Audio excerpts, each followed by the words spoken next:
कहा जाता है कि दिल का रास्ता मैदे से गुजर के होता है और सास और शोहर के दिल पर राज करने के लिए आपको इसी रास्ते का इंतखाब करना पड़ता है। और छोटे छोटे चीज़ों को जो है वो आप अच्छे तरीके से अंजाम देंगी तो आप दिल पर भी राज करेंगी, और दिल पर राज करने के साथ ही आप पूरे घर पर भी राज करेंगी। शोहर और सास के दिल की रानी बन के ही आप पूरे घर पर राज कर सकती हैं। और उसके लिए चाहिए जी, सबसे पहले आपको रोटी नरम और मुलायम बनाना, और उसके साथ ही घर के छोटे-छोटे कामों को अंजाम देना। सालन अच्छा बना हो तो रोटी अच्छी ना बनी हो तब भी मज़ा नहीं आता। बिस्मिल्लाहिर्रहमानिर्रहीम, अस्सलाम वालेकुम। कैसे हैं आप सब? उम्मीद करती हूँ आप सब खैरियत से होंगे। आज फिर लेकर आई हूँ ऐसे अच्छे-अच्छे जुगाड़ के जो आपको दिलों पर राज करने में मदद देंगे। जी बिल्कुल, स्टार्ट करते हैं टिप नंबर 1 से। टिप नंबर 1 है मेरी कि जब भी हम गंदम का आटा गूँथते हैं तो सबसे पहले तो यही है कि अच्छी रोटी बनाने के लिए आपको नरम मुलायम फूली-फूली रोटी बनाने के लिए आटे को गूँथना जो है वो अच्छे तरीके से गूँथना बहुत ज़रूरी होता है। अच्छा, सर्दियों में ख़ास तौर पे ये मसला होता है और गंदम के आटे को लेकर होता है। तो यहाँ पे मैं जब भी आटा गूँथती हूँ तो मैं 2 मुट्ठियाँ भर के 2 मुट्ठियाँ, जैसे अब मैं तकरीबन जो है ये मेरे पास आटा है 4 से 5 प्याली, तो मैं इसके अंदर डाल दूँगी या तो मैदा या फिर मैं इसके अंदर गंदम के आटे में मैं जौ डालती हूँ, जौ का आटा डाल देती हूँ। उसके साथ ही मैं डालती हूँ नमक, और उसके साथ ही इसको मैं हमेशा से गूँथती हूँ नीम गर्म पानी से। ठीक है जी, एक अच्छा आटा गूँथेंगे तो ही आप जो है वो अच्छे तरीके से रोटी बना सकेंगे। और ये जो हमारे हाथ की उँगलियाँ होती हैं, फिंगर्स होती हैं, इनसे इनको अच्छे से पंजे की मदद से हम इसको गूँथेंगे। अच्छा, हमारी जो है वो सराइकी में कहा जाता है कि मुठ ना दिती तर रोटी क्या पकी। ठीक है जी, इसका मतलब ये है कि अगर आपने अच्छे से मुट्ठें नहीं दी आटे को तो आपने फिर रोटी क्या अच्छी बनाई। तो बिल्कुल, मुट्ठें देने का मतलब ये है कि जिस तरह ही ये आटे को हम सारा सा इकट्ठा कर लेते हैं, तो उसके बाद क्या करते हैं कि मैं आपको दिखाऊंगी कि आपने दोनों हाथों की हथेलियों को एक दूसरे के ऊपर रख के इसे अच्छे से मुठ देनी होती है, इस तरीके से। ठीक है जी, इस तरह से आप देंगी तो आप देखेंगी कि एक हाथ को दूसरे हाथ पे इस तरह के आप बंद कर लेंगी। और जब आप इस तरह से गंदम के आटे को गूंदेंगी तो आपकी रोटी बहुत नरम, बहुत मुलायम, बहुत ज़बरदस्त बनने वाली है। और बेहतरीन तो यही होता है कि कहा तो यही जाता है, जो कि मैंने भी सुना है कि आप आटे को थोड़ा-सा रेस्ट दें, लेकिन बाज़ औक़ात ऐसा होता है कि हमें बेध्यानी में हमें पता ही नहीं चलता, आटा ख़त्म हो जाता है और हमें जल्दी-जल्दी से रोटी बनानी होती है। तो ये बेहतरीन तरीका है कि थोड़ा-सा आप टाइम देंगे। और ये देखिए, इस तरह से इसको मैंने कर लिया और मैंने इसे 5 मिनट के लिए रख दिया। 2 मुट्ठें देने से ही आप देखिए मेरे आटे की शक्ल आपको बता देगी कि कितने अच्छे तरीके से ये गुन चुका है।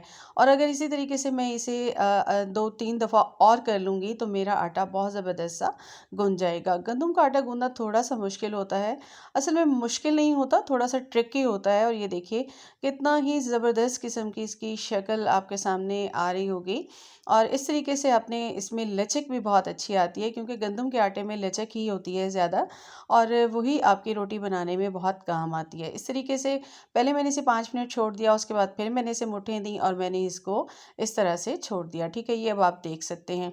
आ जाते हैं टिप नंबर 2 की तरफ। तो जब भी आप आटा वगैरह गूँध लें तो उसके ऊपर हाफ़ टी स्पून जितना आपने ऑयल ज़रूर डालना है।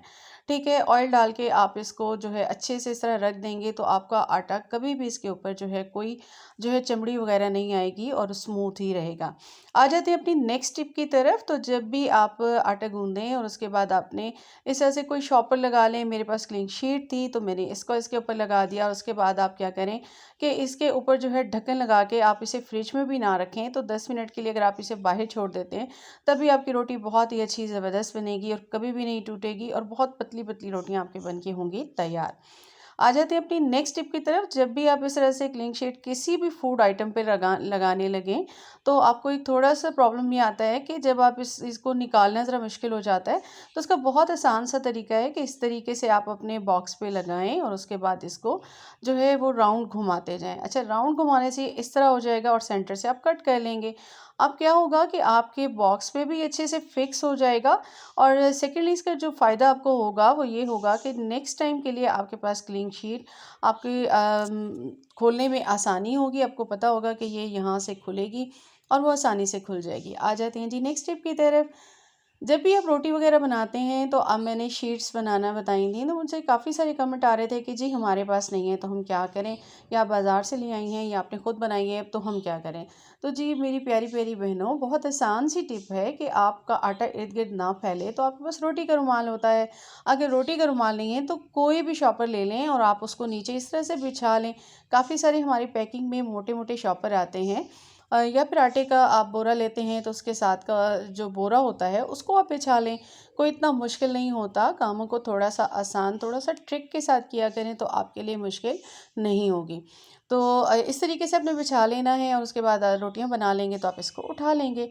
आ जाते हैं अपनी नेक्स्ट टिप की तरफ। जब भी आप बनाएं तो पूरा पेड़े को अच्छे से गोल रोटी बनाने के लिए छोटा सा पेड़ा लें और उसे अच्छे से बेल लें।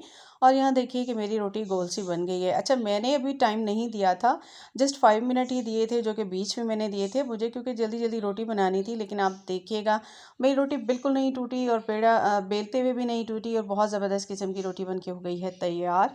तो ये इस तरीके से आप भी बहुत आसानी के साथ बना सकते हैं।